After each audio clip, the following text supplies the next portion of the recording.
Portal dos Anjos e das Estrelas da Luz. BID, 13 de julho de 2012, parte 2. Questão. Quando uma questão vem, acontece-me de esquecê-la no instante após, ou então de dizer-me que não é importante. Isso flutua, por vezes, sem um cérebro vazio e não mais ter vontade, mesmo, de procurar compreender. São as primícias de um abandono total antes do basculamento? O fato de ver a inutilidade de seus próprios questionamentos é a primícia do abandono do si. E, portanto, efetivamente, o que é vivido é um basculamento. É um momento em que todas as questões que possam surgir em sua consciência, em seus pensamentos, permitiu-lhe vê-las como estritamente nada, mudando no que você é.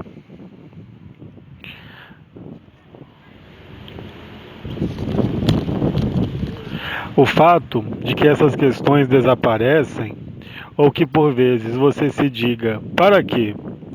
Basta para afastar os pensamentos, para torná-los ineficazes em seu eu sou. E isso é efetivamente o basculamento, não para o absoluto, o que é impossível, mas efetivamente o último basculamento do eu sou à infinita presença.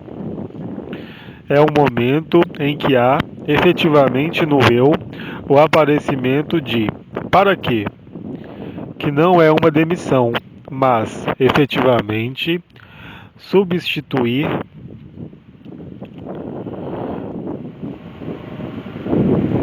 as questões em seu sentido primeiro, ou seja, um questionamento sobre uma causalidade. Causalidade que pertence de maneira permanente ao efêmero. No absoluto, não pode existir a mínima questão. A vida vive-se na paz, na alegria e, sobretudo, no êxtase, no qual toda questão que possa aflorar não interessa mais do que a própria causalidade, onde se encontra a chave da porta, e não mais onde é meu caminho e ainda menos onde é a porta interior. As questões permanecem no domínio da causalidade imediata da vida, desse saco de alimento e desse saco mental, mas não interferem mais de modo algum na própria consciência, no eu sou.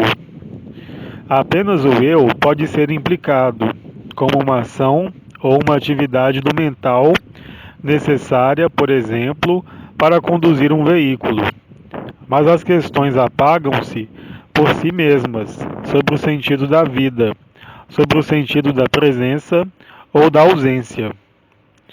Isso traduz, efetivamente, o basculamento do eu sou, a sua última manifestação, chamada infinita presença. Há, portanto, seguramente, no próprio mecanismo das questões que vocês colocam, uma orientação sobre a situação de seu ponto de vista. Se suas questões destinadas à causalidade exercem-se em uma causalidade espiritual, vocês estão muito longe do absoluto, ou ele está, antes, muito longe de vocês, devido ao seu próprio afastamento. Porque, mantendo um questionamento no próprio sentido de sua vida, ou sobre questionamentos dito espirituais, vocês mantêm uma distância artificial entre o que vocês são, em verdade, e o que vocês manifestam. Enquanto há questão e resposta, como nós o fazemos, não pode haver absoluto. A aproximação ou afastamento, segundo o ponto de vista que é o seu e que é o meu. O absoluto não conhece qualquer questão, O absoluto é evidência. Ele não se mistura com o que ele contém, ou seja, o relativo. Se vocês se questionam sobre seu passado, sobre suas relações, sobre seu futuro, sobre o amanhã, em uma diligência espiritual, vocês trapaceiam a si mesmos. Vocês não têm mais necessidade de uma trapaça exterior.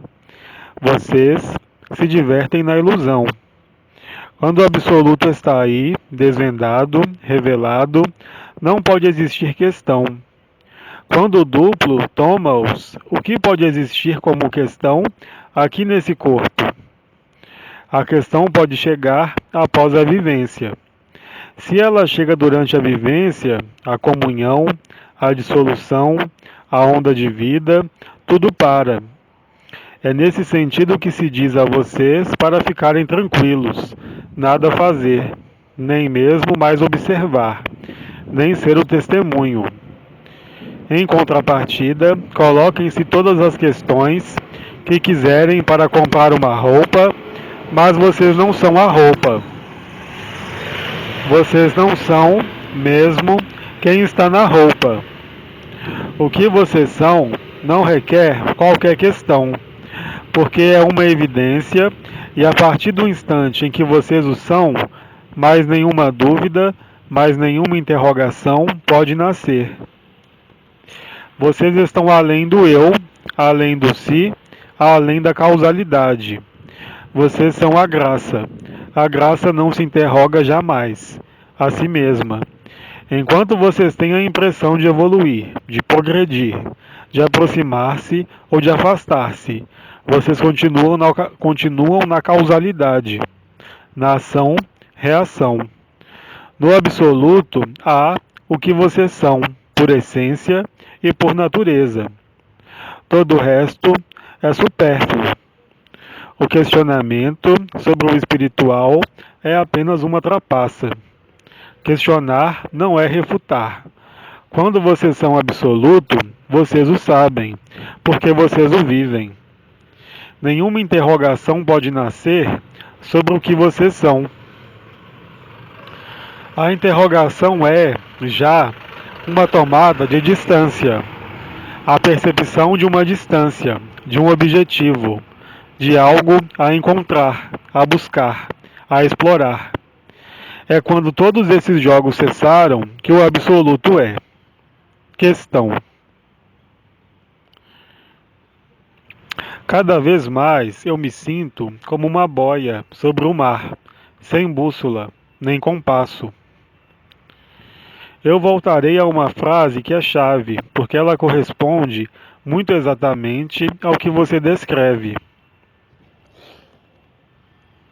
Você disse ser uma boia sobre o mar, o que mostra a evidência que você deixa sua vida dirigir-se pela corrente da vida. Mas por que você põe uma distinção entre a boia e o mar? Você não é a boia, você é o mar que contém a boia. Se você muda esse ponto de vista e compreende isso e vive-o, o absoluto está aí. Há, ainda, uma tomada de distância. Você se deixou levar pela vida, pela onda de vida, mas você não é, ainda, a vida, porque considera que é a boia sobre o mar. É o mesmo exemplo como o que eu havia chamado teatro, a cena, o espectador e aquele que aceita sair do teatro, para ver que o teatro não existe. Do mesmo modo, eu a convido a ser o mar e não mais a boia. A um dado momento, você verá que não há nem mar, nem boia, mas que você é o conjunto de tudo isso, no entanto. Isso corresponde também ao que eu nomeei as camadas de cebola. Dê-se conta de que, além do observador, da fluidez nova que você vive, há algo por trás desse observador, que jamais se moveu, que sempre esteve aí, e que não põe qualquer distância, qualquer separação entre a boia, o mar e o conjunto, que não existe. Se há nesse nível o clique, você mudará de ponto de vista. Você não será nem a boia, nem o mar. Naquele momento você será absoluto. Eu a engajo, portanto, além da refutação que você efetuou e da investigação, a desidentificar-se da boia, mesmo se essa boia seja leve e, e deixe a vida percorrê-la. Deixar a vida percorrê-la, mostrar-lhe a vida, mas você é a vida, e não o que é percorrido pela vida. Aí cessa toda a projeção da consciência em um eu sou, ou mesmo em um observador. É muito simples. Coloque-se no lugar no qual não há mais movimento, não ao centro da boia, não ao centro do mar, mas ao centro de tudo. Esse centro de tudo é o centro em cada ponto e não ao centro. O centro aí é o centro real, que não tem mais necessidade de ser localizado, porque cada ponto está equidistante dele. Se você apreende isso, então o absoluto está aí. Não há necessidade de tempo. Em seu caso, não há mais necessidade de refutar, nem de questionar, nem de investigar. Aceite. Então o absoluto está aí. Você não é nem o mar, nem a boia. Você é o que sustenta a boia e o mar. Aí está o absoluto.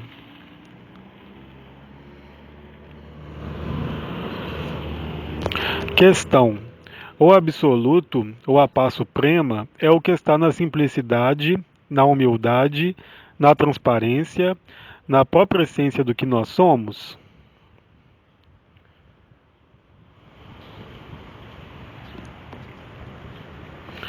A partir do instante em que vocês são humildes e simples, a partir do instante em que saem de todo o papel, de toda a função, não se demitindo, mas colocando-se no exato ponto de vista, a partir do instante em que vocês não reagem mais pela transparência, então a onda de vida, ou absoluto, pode ser. Porque justamente vocês não estão mais na ação nem na reação. Mas compreendam efetivamente que isso não os impede de agir. É o ponto de vista que mudou. Vocês aceitam que esse saco de alimento, que esse saco mental faça o que há a fazer, mas vocês não são o que faz. A partir desse instante, o absoluto está aí. É, portanto, eu repito, uma mudança de posição, de olhar, de ponto de vista. É tomar consciência, primeiro, de que há um observador, de que há a vida e de que isso se vive, independente de vocês. É a saída da implicação, é a saída do ego, é a transcendência do si, é o basculamento da infinita presença e é, enfim, deixar ser o absoluto que vocês são. A partir do instante em que vocês não reagem mais, em que vocês ficam tranquilos, em que fazem com que esse saco de alimento pede-lhes para fazer o que esse saco mental pede-lhes para fazer, vocês não estão mais ligados a eles. Vocês o contêm, mas vocês são bem mais do que isso. Vocês põem fim à separação, à divisão, à ação-reação. Vocês descobrem o eu sou um, a infinita presença. E aí, se vocês renunciam a tudo isso, nada de tudo isso desaparece, mas vocês desaparecem da ilusão que consistia em crer que vocês eram isso. Há, portanto, uma desidentificação, uma despersonalização, uma desindividualização, que é, claro, o mental vai chamar de morte. Mas vocês não são nem o que nasceu e nem o que morre. Vocês são o que sempre esteve aí, que jamais se moveu. É a ilusão que o faz crer que vocês são uma pessoa que tem um projeto a fazer, que tem uma vida a levar, que tem responsabilidades. E ainda uma vez, Isso não quer dizer que é preciso jogar fora o bebê, mas vê-lo pelo que ele é. Quando esse ponto de vista mudou, efetivamente, como foi dito na questão anterior, a fluidez está aí. E além da fluidez, vocês tomam consciência de que vocês não são essa consciência, e vocês abandonam mesmo o que tomaram. E aí vocês são absoluto, com uma forma. O que quer que se torne essa forma, o que quer que se torne esse saco, vocês são liberados viventes. Vocês não são mais afetados pelo que se torna esse saco. Vocês não são mais afetados pelo que se tornam as relações. O medo não pode mais existir. Ele não pode mais conduzi-los e levá-los pela ponta do nariz, porque vocês veem claramente. Vocês veem claramente porque aceitam não mais ver-se. Vocês se tornaram transparentes. Vocês se tornaram humildes e tornaram-se simples. Vocês fizeram o sacrifício de si mesmos. Aí está o absoluto. Algumas estrelas exprimiram-no e mostraram-no na vida delas. Onde está sua confiança? Em seu eu? Em seu eu sou? Ou fora desse mundo? Pela ação que vocês efetuam, pelas ações e reações que vocês conduzem, demonstram, assim, aí onde vocês estão, absoluto ou não. Enquanto o medo leva-os, enquanto suas feridas levam-nos, vocês trapaceiam a si mesmos. Não existe qualquer solução nesse mundo que permita curar. A única coisa que vocês têm a curar é a crença em si mesmos. A única coisa que vocês têm a desembaraçar-se é o efêmero. Questão: eu sou uma angustiada e estressada perpétua. Mesmo o fato de não ter questão, ou ao menos não poder formular uma, é um problema. Contudo, eu não sei perguntar. Isso não quer dizer que eu não tenha, ainda, apegos, mas, quando eu coloco uma questão, ela me parece tão evidente como se eu conhecesse a resposta. Então, talvez, eu não quisesse ver algo, entre aspas, e que, no entanto, faz-me constatar que eu não vivo o absoluto. Você pode apontar sobre a verdadeira questão?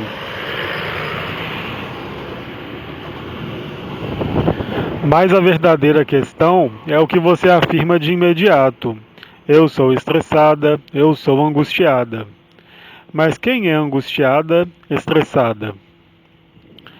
Por que você se identifica a isso? Há um astuto prazer em crer-se estressada e angustiada. Será que você é o estresse e a angústia? Qual é esse astuto prazer em querer servir às suas próprias resistências, suas próprias ilusões? O medo é um apego, a angústia também. É muito fácil dizer que ela vem de uma ferida, que foi vivida na infância, no passado, em uma vida passada. Mas nada de tudo isso existe. Quando você diz, eu sou estressada, eu sou uma angustiada, você se condena a si mesma porque adere a isso. Uma manifestação chega ao saco de alimento, ao saco mental, e você é persuadida de ser isso. Como você quer estar na paz? Enquanto você é identificada a isso, enquanto você diz eu estou doente, como você pode esperar estar na saúde? O melhor modo de estar na saúde é deixar esse saco endireitar-se sem intervir. Enquanto você crê que vai ocupar-se disso, ele vai colocar-lhe problemas, porque você atribuiu peso ao que você não é. Porque se identificou, mesmo, não ao eu sou, mas ao estresse e à angústia. Isso não pode funcionar e não funcionará jamais enquanto você der peso a esse estresse, a essa angústia, a essa depressão ou a essa alegria mesmo, porque você nada é do que acontece. O que restará do estresse e da angústia quando você morrer? Explique-me. O objetivo não é encontrar de onde isso vem. O objetivo não é dizer eu sou assim, porque é falso. Você está abusivamente identificada a isso e, portanto, você abusa de si mesma. O medo e o amor, o medo ou o amor. Mas, se o estresse e a angústia estão ligados ao amor, isso não é o amor, é um apego. Porque o amor torna livre. Se o amor não torna livre, não é o amor, é uma projeção do amor, no sentido humano e, é claro, isso gera o quê? O medo da falta, o estresse e a angústia, o vazio, o luto, a perda. Você é tudo isso? Dê-se conta. Isso depende apenas de suas crenças. Porque você cresceu o estresse, você crescer suas angústias, você crescer proprietária disso, quer eles a incomodem ou não. Você não é proprietária de nada, nem do estresse, nem da angústia, nem da alegria, nem do amor. O estresse, a angústia, o medo, a falta, o amor no sentido humano remetem-na inevitavelmente à falta, ao medo do vazio e à solidão. É, portanto, já considerar que você está cortada, separada, dividida. É dar peso ao efêmero. Enquanto você aceita, enquanto identifica-se a um medo, a um estresse, a uma angústia, a uma depressão, como você quer ser livre? Então você vai responder-me: ação, reação. Vou lutar contra. De onde vem meu estresse? De onde vem minha angústia? E é claro, haverá sempre uma razão em uma história, em seu passado, em seu karma. Mas o que é concernido por isso? O eu, é claro, o ego. Então o eu sou vai dar-lhe um curativo. Você vai viver momentos em que tudo isso vai desaparecer. Quando medita, quando está no samadhi. Isso passa de um ao outro e não para. E você crê que, por viver samadhi, momentos mais felizes, a infelicidade vai desaparecer. Mas nem a infelicidade e nem a felicidade podem resolver a equação. Você é além de tudo isso. Portanto, é preciso aí também refutar. É preciso colocar-se a alhures. Isso não quer dizer não aceitar ver, mas é uma coisa aceitar ver, sentir, e é outra coisa identificar-se. Você dá corpo, você mesma, aos sofrimentos do corpo. Ou você dá corpo, você mesma, aos sofrimentos do saco, do mental. E, portanto, você se prende a si mesma. Então, é claro, é sedutor encontrar uma explicação, mas nenhuma explicação permitirá superar isso, porque isso permanece ao nível da ação-reação. Questão: por que é que eu adormeço na leitura de Bide? É a melhor coisa que pode acontecer. Como eu disse precedentemente, o que é lido não é a mesma coisa do que o que é ouvido. Algumas das palavras que eu pronuncio têm a faculdade, quando você as lê, de provocar em você um mecanismo que vai dar curto-circuito no mental. O mecanismo do adormecimento que você vive, então, é um aprendizado, se posso dizê-lo assim. Mecanismos que lhe permitirão, a um dado momento, ser absoluto. O mecanismo do adormecimento, como foi dito, é perfeitamente sobreponível ao absoluto, na medida em que ele lhe dá a ver e a viver, seja no eu ou no eu sou, de seu ponto de vista, o que é o desaparecimento da consciência, quando o mundo desaparece. Quando o eu desaparece e quando o eu sou desaparece. Virá um momento em que esse desaparecimento do que é limitado e efêmero traduzir-se-á para você pela colocação de sua consciência na não consciência, ou seja, o mecanismo que a revela a si mesma, no que você é de toda a eternidade, no que você é no absoluto, para além de toda projeção, de toda consciência, de toda lucidez e de todo sentido de identificação, seja a uma pessoa ou a um indivíduo. É, portanto, se posso exprimi-lo assim, um muito bom sinal. Eu dizia também que, frequentemente, quando eu me exprimo, vocês estão à escuta, mas vocês não ouvem necessariamente. Ou então vocês ouvem sem escutar. O objetivo não é nutrir seu mental, mas efetivamente criar um movimento, necessário e suficiente, que lhes dá a ver ou a perceber uma modificação de seu ponto de vista. A percepção que vocês têm de minha voz ou de minha presença traduz-se para vocês justamente pelo que faz falta. Alguns entre vocês puderam dizer não sentir amor ou outro. O importante não é, nesse caso, o sentir, mas efetivamente a ação que se produz em algumas partes desse saco, que visa diminuir as resistências, diminuir a identificação ao eu, a identificação ao si, o que lhes dá a aproximar-se desse indizível. Questão: como não ser perturbada pelo contato com os outros que não estão na mesma energia? O que você entende por mesma energia? Eu contextuaria isso antes na mesma consciência. Enquanto há uma distância, enquanto há a percepção de que você é você e de que há outro, qualquer que seja esse outro, há, obviamente, uma distância e uma separação. Essa distância e essa separação vem do posicionamento na personalidade e mesmo no si, que dá a viver uma diferença, essa diferença que pode exprimir-se sob a forma de dissonância.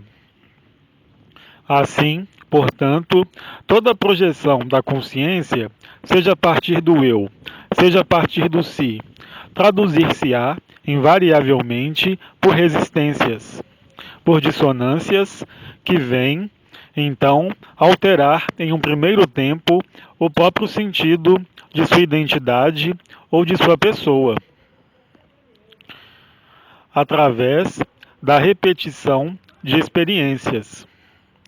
Ser-lhe-á dada a viver a instalação da não separação, do não distanciamento, bem além da vontade de amor, bem além da comunicação, bem além da relação e que os leva a preparar o que é vivido, uma vez as portas da morte transpostas, ou seja, não mais uma comunicação, não mais uma relação, mas efetivamente o amor em seu sentido mais transfigurado, o mais autêntico, ou seja, no qual não existe mais qualquer barreira.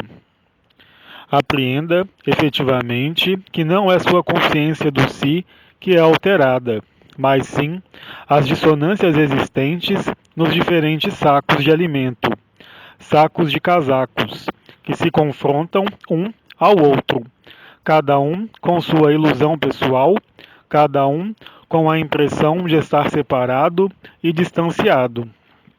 Nesse mundo, vocês se comunicam por palavras, por expressões, por subentendidos, por vibrações, por emanações. Sua emanação vem encontrar outra emanação. No absoluto, isso não existe. A transparência é total, que permite deixar-se atravessar pela informação sem nada reter dela, dessa emanação, sem nada alterar nela, sem estar na dissonância. O próprio princípio desse mundo, assim como de sua ilusão e sua dualidade, é a dissonância. A dissonância mantém, ela mesma, por si mesma, o princípio de separação existente no que cai sobre os sentidos, sejam os olhos, seja a própria consciência. Tudo isso pertence a esse efêmero, no que são chamadas as outras dimensões. Como no absoluto, esse princípio de separação e de resistência, chamado dissonância, não pode ser manifestado, nem mesmo conceituado. O confinamento cria o próprio sofrimento. O fato de estar isolado, de não sair desse saco de alimento, desse saco de pensamentos, dará a vocês, invariavelmente, a encontrar mecanismos de dissonância. No máximo, instalando-se no si, na unidade e no eu sou um. Vocês vão limitar os fenômenos de dissonância e poderão manifestar a lei de graça. Manifestar o que haviam nomeado a fluidez da unidade, que lhes permite aproximar-se da alegria, viver a alegria.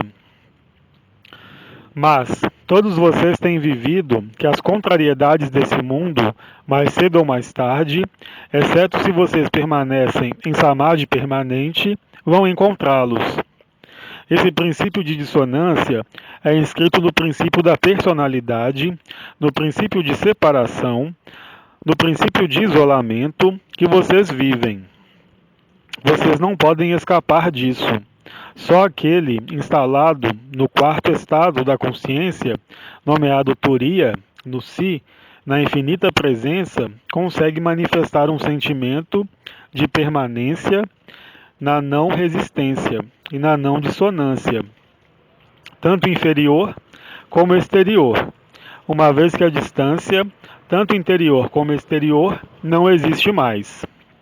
Contudo, isso não se instala na duração, porque vocês estão inscritos nesse corpo, em um princípio efêmero.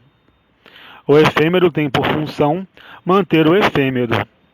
A dissonância ou a resistência faz parte da própria constituição desse corpo, desse saco de alimento, como desse saco mental. Vocês não podem escapar disso enquanto seu ponto de vista continua aquele desse corpo ou desse mental. Apenas sendo absoluto, revelado, desvendado, qualquer que seja o nome que vocês deem, é que vocês podem sentir a resistência, a dissonância, tanto interior como exterior, sem serem afetados, porque, naquele momento, vocês sabem pertinentemente que não são nem esse saco de alimento, nem esse saco mental, nem nada que existe nesse mundo. Assim, as leis que vocês vivem e que nós vivemos quando encarnados não são absolutamente sobreponíveis ao que acontece nas dimensões outras e ainda menos no absoluto, sobretudo se esse absoluto torna-se sem forma. O princípio de separação é muito exatamente o que permitiu a consciência aparecer. Consciência que se divide, como vocês sabem, em subconsciente, consciente, supraconsciente. Mas o que gerou a consciência? Coloquem-se a questão: de onde vem a consciência?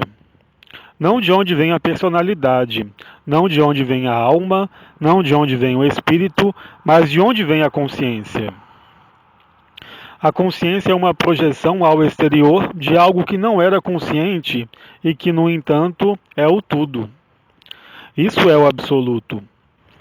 Todo mecanismo de projeção não deve ser encarado unicamente como uma exteriorização, mas também como uma interiorização, ou seja, na noção de um movimento.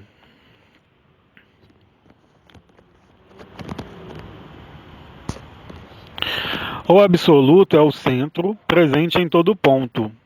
Ele é, portanto, não movimento, não ação, não ser. É o que vocês são, é o que nós todos somos. Esse todos, que aliás não existe, o princípio de separação é a experiência da consciência, qualquer que seja o nível dela, desde o nível mais denso até a Turiya. Assim, vocês não podem escapar das leis do efêmero. Esse corpo aparece, esse corpo desaparece. Esse mental aparece, esse mental desaparece. E vocês, onde vocês estão? Nem nesse corpo, nem nesse mental, nem em qualquer das projeções da consciência, que são apenas experiências efêmeras. Do mesmo modo, passando de dimensão a dimensão, nos mundos ditos unificados, resta uma conexão à fonte e, sobretudo, ao absoluto. É o absoluto que sustenta as dimensões. É o absoluto que permite a consciência. Mas a consciência não é o absoluto. Ela é parte dele. Ela está contida no absoluto. Ela é o suporte, é a manifestação, tanto interior como exterior, dividida ou não dividida.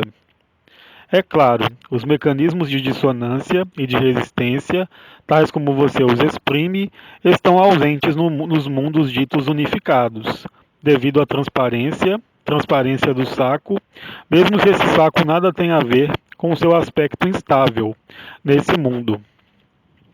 Todo saco é mutável. Seu saco, aqui, muda dia a dia, mas aparece entre o que é chamado o nascimento e a morte. Nos mundos unificados, o saco é mutável, nenhuma forma é fixa, o que explica que a transparência, a mutabilidade, a continuidade e, portanto, a conexão com a fonte, assim como o contido no absoluto. Assim, portanto, nenhuma dissonância pode realmente desaparecer. Vocês todos conhecem em suas histórias, em sua vivência nesse mundo, o desenrolar de todas as histórias, o desenrolar de todas as sociedades, de toda a célula, de tudo que está vivo, de todos os sistemas, de todos os conceitos. Há aparecimento, há crescimento, há topo, há decrescimento e depois há desaparecimento ou morte. Isso é válido para uma célula, isso é válido para tudo que existe, que lhes é dado a ver, a viver, a perceber nesse mundo. O que não existe, obviamente, absolutamente, nas dimensões unificadas, como no absoluto, com ou sem forma.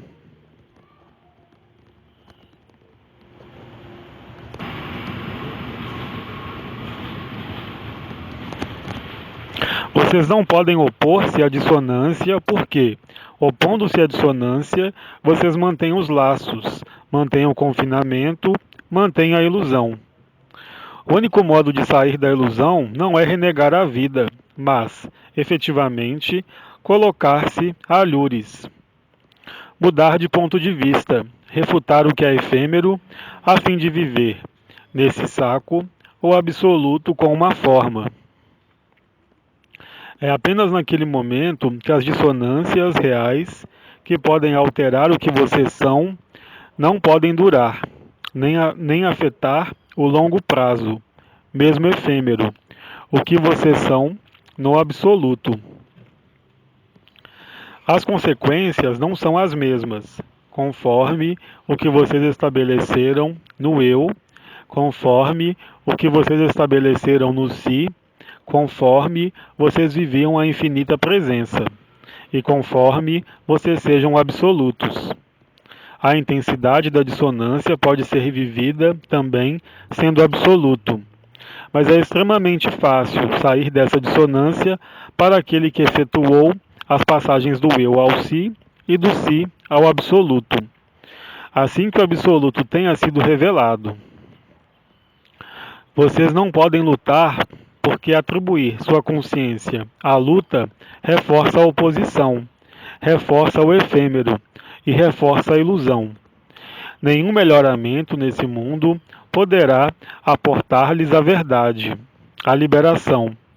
Apenas em definitivo, a própria consciência, desembaraçando-se dela mesma, ou seja, do observador, é capaz de estabelecer-se absoluto. Os obstáculos são numerosos. O primeiro dos obstáculos não é a dissonância. O primeiro dos obstáculos é procurar, enquanto vocês nada têm a encontrar. Enquanto vocês procuram, vocês se afastam.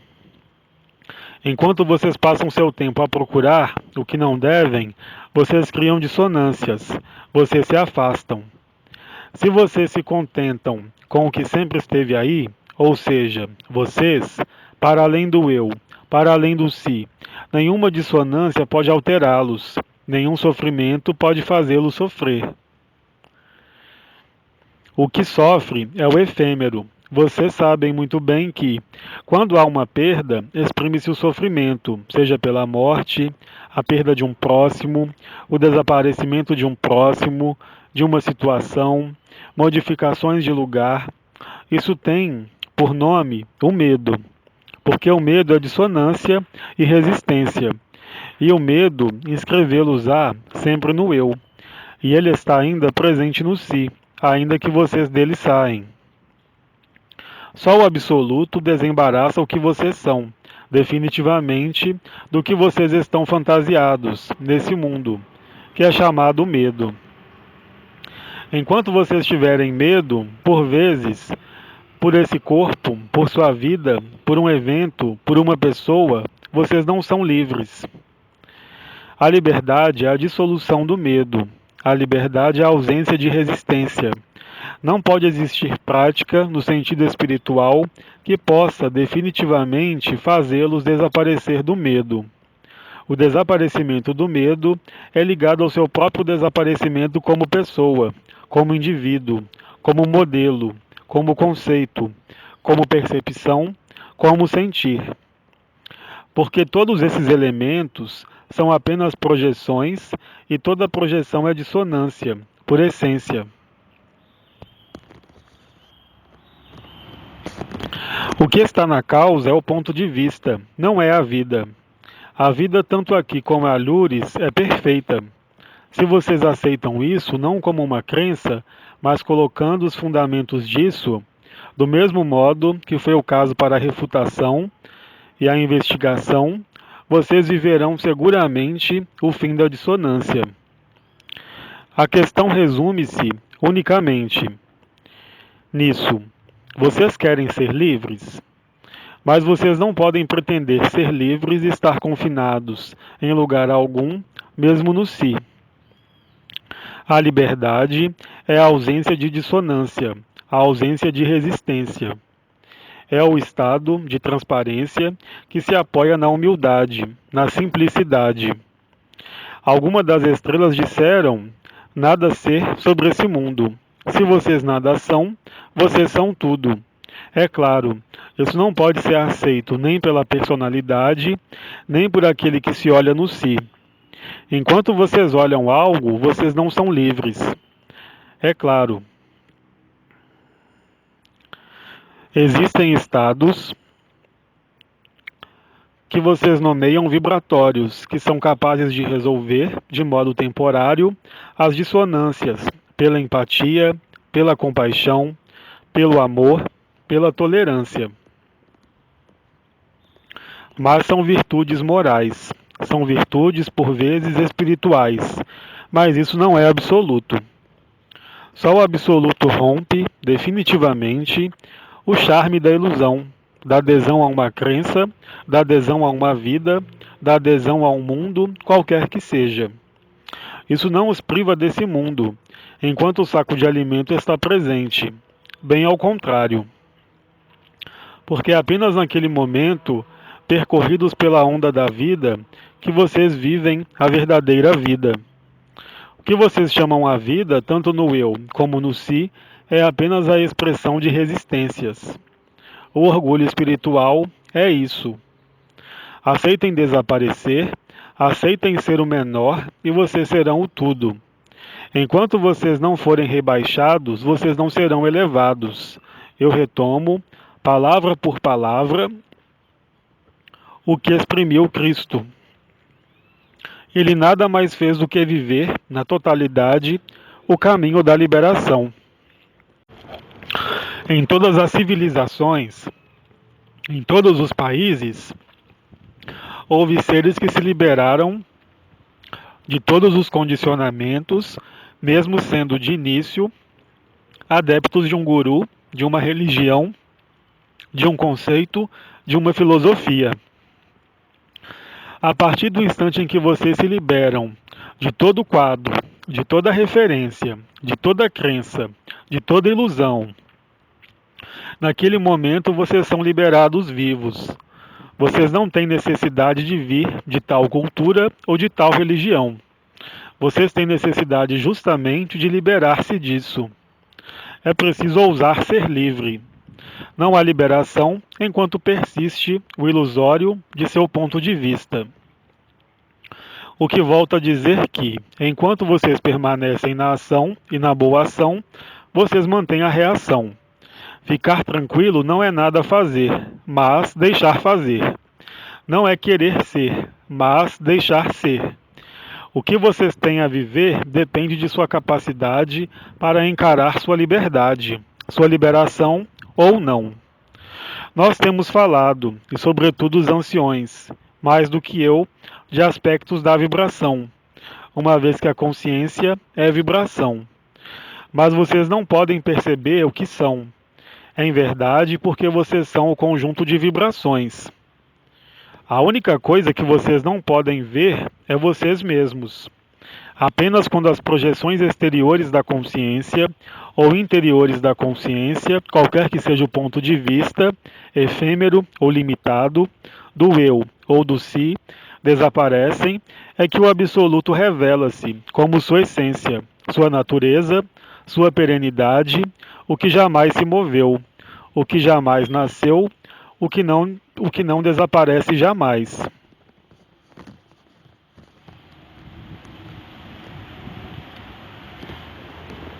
Quando vocês dizem eu morro, quem morre? O que resta, sempre, que mantém a ilusão é o medo. O que foram nomeados, eu creio, os apegos da personalidade a ela mesma. Não, nada há a desconstruir em última análise. Nada há a procurar. Nada há a ser. Refutem tudo isso, e o absoluto está aí. É instantâneo, não há tempo. Se vocês vislumbram um tempo, vocês se afastam do que sempre esteve aí. A paz suprema, a morada de paz suprema, é muito exatamente o que chega à consciência, que aceitou desaparecer.